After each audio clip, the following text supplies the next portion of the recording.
Okay, Kerala to Manali வேன்ஸில் இன்றைக்கி 120வது நாள். நேற்று வந்து நம்ம இந்த இடத்துல தான் நேற்று வந்து தங்கிட்டு இந்த இடத்துல தான் டென் பிச் பண்ணியிருந்தோம். நேற்று நைட்டு சாப்பிடல, மதியம் சாப்பிட்டேன், நைட்டு நான் தூங்கிட்டேன். இன்றைக்கி காலையில் கிளம்பும்போது இங்கேயே குளிச்சுட்டு காலையில் சாப்பிட்டுட்டு இங்கே போக போகிறோம். இந்த ஹோட்டலோட எனக்கு நேம் தெரியல, ஆனால் உங்களுக்கு இந்த இக்லூலாம் தெரியும்ல. இந்த ஃபோட்டோஸ் நான் முன்னாடியே ஸ்பிட்டியில் பார்த்துருக்கேன். இது கொஞ்சம் இப்போ ஆந்திராக்கார் தான் மெயின்டைன் பண்ணுறாரு. இப்போ வந்து பேசினார், நல்ல தமிழ் பேசினார். ஆந்திரா தான், பெங்களூரில் செட்டில் அப்படின்னு அவரோடது. இதை நான் ஆல்ரெடி ஒரு ஃபோட்டோவில் பார்த்துருக்கேன். ஒரு பொண்ணு, ஒரு விளாகர் பொண்ணு தான் போட்டு செம்மையாக ஃபோட்டோ போட்டு, என்னடா அது இப்படி இருக்குன்னு. ஆனால் பார்க்க சிம்பிளாக இருக்குது, ஆனால் அவனுங்க போட்ட ஃபோட்டோ வேறு மாதிரி இருந்துச்சு. ஓகே, சாப்பிட்டோம். நம்ம இங்கேருந்து கொஞ்சம் தூரம் நடக்க வேண்டியதான். நடந்துட்டு ஒரு பக்கத்து கிராமம் அந்த மாதிரி போயிட்டு தூங்கலான்னு இருக்கேன். அவ்வளோதான். ஓகே,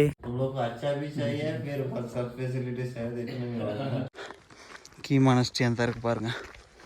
இதுக்குள்ளெல்லாம் போயிட்டு இந்த வேலையை அப்படியே சுற்றிட்டு அந்த பிரிட்ஜ் இங்கே தான் இருக்குது. இதில் சுற்றிட்டு இங்கே ஒரு நான் தங்கிட்டு இப்படியே போய்கிட்டு இருக்கோம். ஓகே, சாப்பாடு வந்துருச்சு, சாப்பிடலாம். ரொம்ப சூடாக இருந்துச்சா, ஆஃப்டர்நூன் வெயிட் பண்ணிகிட்ருக்கேன். எவ்வளோ என்னன்னு தெரியல. இன்னொன்று நல்லா சாப்பிட்டுட்டு நடக்கலாம்னு நினச்சேன். இந்த சைடு போக போக சாப்பாடெலாம் கிடைக்காது, இப்படியே போக போக இன்னும் 100 கிலோமீட்டர் தாண்டி. அதனால் சரிங்க, சாப்பிட்டுட்டு நைட்டு பக்கத்தில் தங்கிட்டு நாளைக்கு நடக்கலான் இருக்கேன். இந்த ஹோட்டலில் தான் சாப்பிட்டோம். சாப்பிட்டுட்டு அங்கே ஒரு டவர் தெரியுதுன்னு நினைக்கிறேன், அதுதான் அந்த ஊராக இருக்கும்னு நினைக்கிறேன். பயணிக்கலாம். ஒரு வில்லேஜுக்குள்ளே வந்திருக்கோம். சின்னதாக கொஞ்சம் வீடு தான் இருக்குது. அங்கே பாருங்கள், மணல் மேடு, பினாக்கிள்ஸ் மாதிரி இருக்குது பாருங்கள் எல்லாம். அதுக்கு மேலே ரோடு போகுது. ரோடா? இல்லை ரோடு கிடையாது. என்னென்ன இல்லை, ரோடு எதுவும் கிடையாது. அதுக்கு மேலே மலை தான், அது கொஞ்சம் பினாக்கிள்ஸ் மாதிரி மணல் மேடாக இருக்குது. இந்த இடத்த தாண்டி ஒரு கிராமம் இருக்குது, அதுக்கு தான் போகலான்ட்ருக்கேன். ஒரு 6.0 கிலோமீட்டர் போகலாம். ரோடு வேலை ரொம்ப வேகமாக நடந்து கொண்டே இருக்குது. அதனால் அவர் நம்மளை பார்க்குறாரு குருன்னு. அன்றைக்கி வரும்போது இதெல்லாம் மோசமாக இருந்துச்சு, இப்போ ரெடி பண்ணிகிட்டு இருக்காங்க. சரியான ஓப்பன் கிரவுண்டாக இருக்குது. எல்லாம் இந்த மாதிரி பங்மோ அப்படின்ற ஒரு வில்லேஜில் அன்றைக்கி நம்ம தூங்க போகிறோம். அந்த பையன் வாண்டடாக அவங்களை கூட்டி இறங்கிட்டாங்க. நம்ம அப்படியே நடந்து ஷார்ட்கட்டில் அப்படியே போய் இந்த வில்லேஜை பார்த்துட்டு வாய்ப்பு கிடைச்சா பக்கத்தில் தூங்கலாம். பங்மோ அப்படின்ற ஒரு நல்ல அழகான வில்லேஜாக இருக்குது. அங்கே வந்திருக்கேன். இங்கெல்லாம் ஹோம் ஸ்டே இருக்குது. பட் என்கிட்ட அன்றைக்கி நல்லா செலவு பண்ணிட்டேன். ஒரு மானஸ்டே இருக்குது, அங்கே போய் கேட்டு பார்க்கலான்னு இருக்கேன். சரிங்களா, போய் கேட்டு பார்ப்போம். கண்டிப்பாக நமக்கு உதவி செய்வாங்க.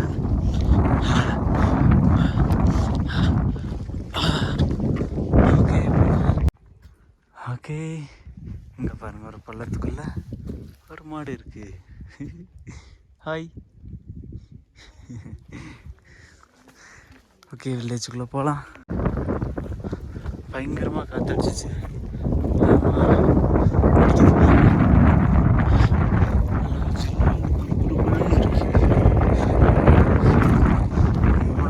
போகலாம்.